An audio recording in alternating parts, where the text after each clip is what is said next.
আসসালামু আলাইকুম রহমতুল্লাহ। বন্ধুরা কেমন আছেন সবাই? আশা করি সবাই ভালো আছেন। আজ আমি আলোচনা করব এসএসসি পাশে চাকরি না ব্যবসা কোনটা করব। অনেক বন্ধুরাই আছেন যারা এসএসসি পাশ করার পরে এইচএসসিতে ভর্তি হবেন, নিজের ইচ্ছা আছে, ফ্যামিলিগত ব্যাকআপ না থাকার কারণে আপনি আর পড়াশোনা করতে পারেননি, আপনার পড়াশোনা স্টপ হয়ে গেছে। এখন আপনি কনফিউজের ভিতরে আছেন, আমি কি করব, কি ব্যবসা করব, অথবা কি চাকরি করব, আমার এসএসসি পাশে কি চাকরি রয়েছে, আমি চাকরি করব না ব্যবসা করব। আপনারা চাকরি না করে ব্যবসা করুন।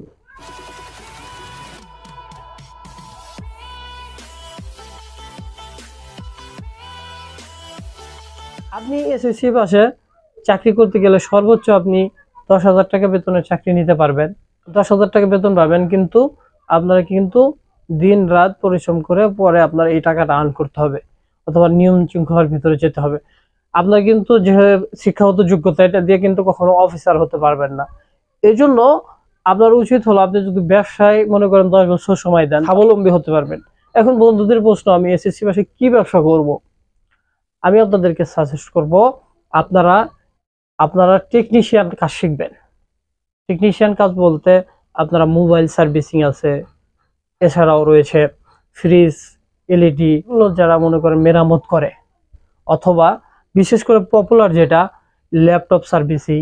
আরেকটি বিষয় আছে এর সাথে অ্যাড করতে পারেন, আপনারা চাইলে মোটরসাইকেল সার্ভিসিং এর কাজও শিখতে পারেন।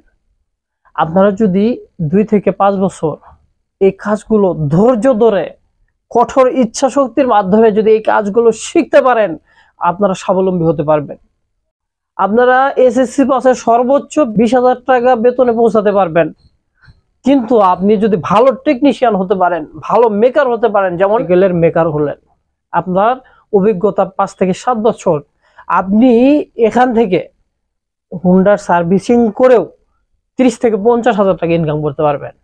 আমি কি অবাস্তব কথা বললাম? না বন্ধুরা, আমি বাস্তবমুখী ও ইনফরমেশন নিয়েই কিন্তু কথাটা বললাম। আমার যে মোটরসাইকেল যেখানে আমি সার্ভিসিং করি, সর্বোচ্চ সে এসএসসি পাস করেছে, তার অভিজ্ঞতা প্রায় 10 বছর হয়ে গেছে, তার মান্থলি ইনকাম 40 থেকে 50,000 টাকা। আরে ভাই, আমরা মাস্টার্স করে কি করছি? আমরা কয় টাকা বেতন পাই? আমরা 1 টাকা বেতন পাই নাকি? নাহলে মোটরসাইকেল সার্ভিসিং শেখেন, অথবা মোবাইল সার্ভিসিং শেখেন, টেকনিশিয়ান যে কাজগুলো এগুলো শেখেন। চাকরি না করে এই ব্যবসার প্রতি জড়িত হয়ে যান। একসময় হতে পারে আপনি এসএসসি পাস করে পড়া স্টপ করতে হয়েছে ফ্যামিলিগত চাপে, অথবা আপনার ফ্যামিলি ব্যাকআপ না থাকার কারণে। যখন আপনি এই সাইডে যাবেন, তখন আপনি ওই সময় গিয়ে আবার ডিগ্রি অর্জনের সুযোগ পেয়ে যাবেন। আপনি স্বাধীন ব্যবসা করেন, আপনি স্বাবলম্বী, আপনার কাছে মানুষ আসবে।